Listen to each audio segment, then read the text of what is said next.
Tala bilang alternatibo sa patuloy na pagbigat ng trapiko sa pangunahing lansangan sa Kamaynilaan, inihayag ng pamunuan ng LRTA ang kanilang patuloy na pagbibigay ng maayos at mabilis na serbisyo sa publiko.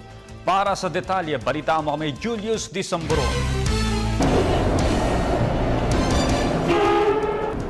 Hindi lang ang aspeto ng ekonomiya ang sumasalamin sa pag-unlad ng isang bansa, kundi pati ang sistema ng tren nito.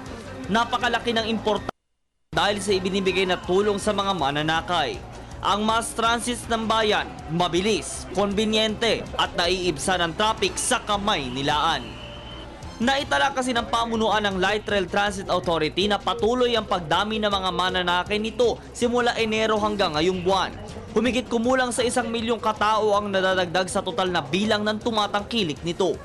Ayon kay LRTA spokesperson Atty. Hernando Cabrera, inaasahan nilang sa pag-usad ng mga araw at buwan ay dadami pa din ang sasakay nito, lalo't ngayon pang panahon ng Kapaskuhan.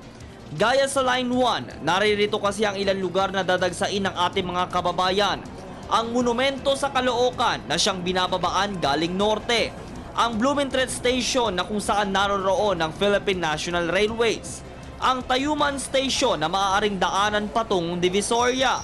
Ang Doroteo Jose Station na daanan patungong Recto, Cubao at LRT Line 2. Ang Central Saloton sa lungsod ng Maynila, Hilpuyat at Baclaran sa Pasay.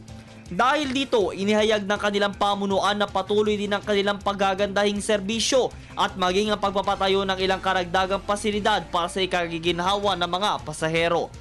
Halimbawa na lamang ang karagdagang escalators para makatulong lalo sa mga matatandang mahihirapang humakbang sa hagdan. Ang karagdagan pang security machines para ma-inspeksyon ng mga gamit ng mga pasahero. At maging ang paglalagay ng mga markings para maayos ang linya at hindi magkagulo lalo't rush hours. Kabilang din sa sinasabi ng pamunuan ang kanilang tuloy-tuloy na maintenance sa mga riles at tren.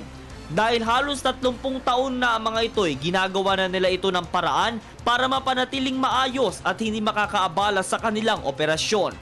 Kahit may mga isyong kinaharap ang LRTA gaya ng pagtataas pasahe at pagkakantala ng mga bidding process ng extension at ticket projects, ay siniguro ng LRTA na serbisyo publiko para sa Pilipino ang kanilang isa sa puso. Sa muling pagtungo ng PTV News sa LRT Monumento Station, ipinapatupad nito ayon kay Supervisor Rolly Crisostomo ang passenger load limits para hindi mapuno ang platform area. Sapat din naman umano ang kanilang tauhan para magbantay ng seguridad sa mga pasahero at ipinatutupad nila ang umiiral na batas sa loob at labas ng istasyon. Hiniling naman ni Atty. Cabrera ang kooperasyon ng publiko sa pagsakay ng tren, lalo't ngayong bare months, at maiwasan na ang anumang insidente gaya ng day bombing sa Blumentritt Station ng LRT taong 2000 na ikinasawi ng mga pasahero nito. Para sa Telebisyon ng Bayan, ako si Julius Disambro.